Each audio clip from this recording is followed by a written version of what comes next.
A very good afternoon, friends. Friends, wishing you all a very happy Lodi. Enjoy a lot and be merry. So, friends, today we are going to do a few idiomatic expressions. आज हम कुछ idiomatic expressions करेंगे. तो शुरू करते हैं at the first blush से. इसका मतलब क्या होता है? देखिए, इसका मतलब होता है पहली नजर से. आपने किसी को देखा, आपको पहली नजर में वो अच्छे लगने लग गए, तो आप क्या कहेंगे? I started liking him at the first blush.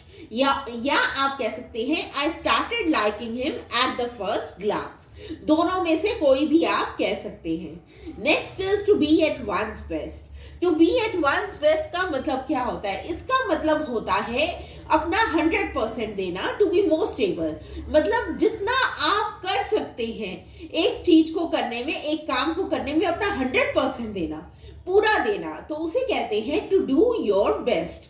देखिए, जैसे टीचर बच्चों को कहती है please try to do your best, अपना बेस्ट करने की कोशिश कीजिए. तो क्या होता है to be at one's best? अपना 100% किसी काम को या किसी भी चीज को देना. Next is to be at one's ease. To be at one's ease का मतलब क्या होता है? इसका मतलब होता है टू फील कंफर्टेबल. देखिए, आपके घर कोई आया, आपने उन्हें कहा प्लीज कंफर्टेबल फील कीजिए, तो आप एक तो ये कह सकते हैं प्लीज फील कंफर्टेबल. उसकी जगह आप क्या कह सकते हैं? उसकी जगह आप कह सकते हैं please feel at your ease. मतलब ईज फील कीजिए, कंफर्टेबल फील कीजिए. तो दोनों में से आप कोई भी बोल सकते हैं. Next is to be hard pressed for something. देखिए, to be hard pressed for something का मतलब क्या होता है? इसका मतलब होता है प्रेशर के अंडर होना. देखिए, जैसे आप कहना चाहते हैं कि मैं टाइम जो है, टाइम मेरे पास कम है, I am hard pressed for time. तो इसका मतलब क्या है? टाइम की वजह से मैं प्रेशर में हूं, क्योंकि मेरे पास टाइम कम है, काम ज्यादा है. तो क्या होता है to be hard pressed for something? किसी चीज के लिए प्रेशर में होना. जैसे आप ये भी कह सकते हैं I am hard pressed for work, मैं काम की वजह से प्रेशर में हूं. तो इस तरह से जिस चीज के बारे में आप प्रेशर में हैं उसको आप लगाकर कह सकते हैं I am hard pressed for this और that. Next is to be hard put to do something. देखिए, इसका मतलब क्या होता है? To have difficulty in doing something. आप कहना चाहते हैं कि मुझे ये काम करने में डिफिकल्टी हो रही है. एक तो आप ये कहेंगे I am having difficulty in doing this. आप इसकी जगह कह सकते हैं, जो बेटर वर्ड है, I am hard put to do this. जैसे आप कहना चाहते हैं मुझे सीढ़ियां चढ़ने में डिफिकल्टी हो रही है, तो आप क्या कहेंगे? I am hard put to climb the stairs.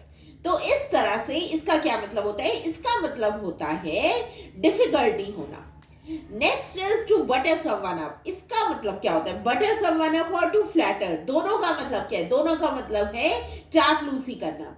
देखिए, he is trying to butter me up, वो मुझे मेरी चापलूसी कर रहा है. To flatter, he is trying to flatter me. दोनों में से आप कोई भी बोल सकते हैं. Next is to clip someone's wings. इसका मतलब क्या होता है? इसका मतलब होता है to slow down someone's progress. किसी की प्रोग्रेस को स्लो डाउन कर देना. इसके क्या मतलब हुआ इसका? आप इसकी जगह और कौन सा वर्ड यूज कर सकते हैं? आप यूज कर सकते हैं टू क्लिप समवन्स विंग्स. जैसे he is trying to clip my wings, वो मेरे विंग्स क्लिप करने की कोशिश कर रहा है, मतलब मेरी प्रोग्रेस में स्लो को स्लो डाउन करने की कोशिश कर रहा है. Next is to cool one's heels. इसका मतलब क्या होता है? टू कूल वन्स हील्स का मतलब होता है टू वेट. आप दोनों कह सकते हैं. आप वेट तो आप यूज करना कहते ही हैं. आप जैसे कहना चाहते हैं मैं उसकी वेट कर रहा हूं, I am cooling my heels and waiting for him. इस तरह से आप कह सकते हैं. Next is to drop a line.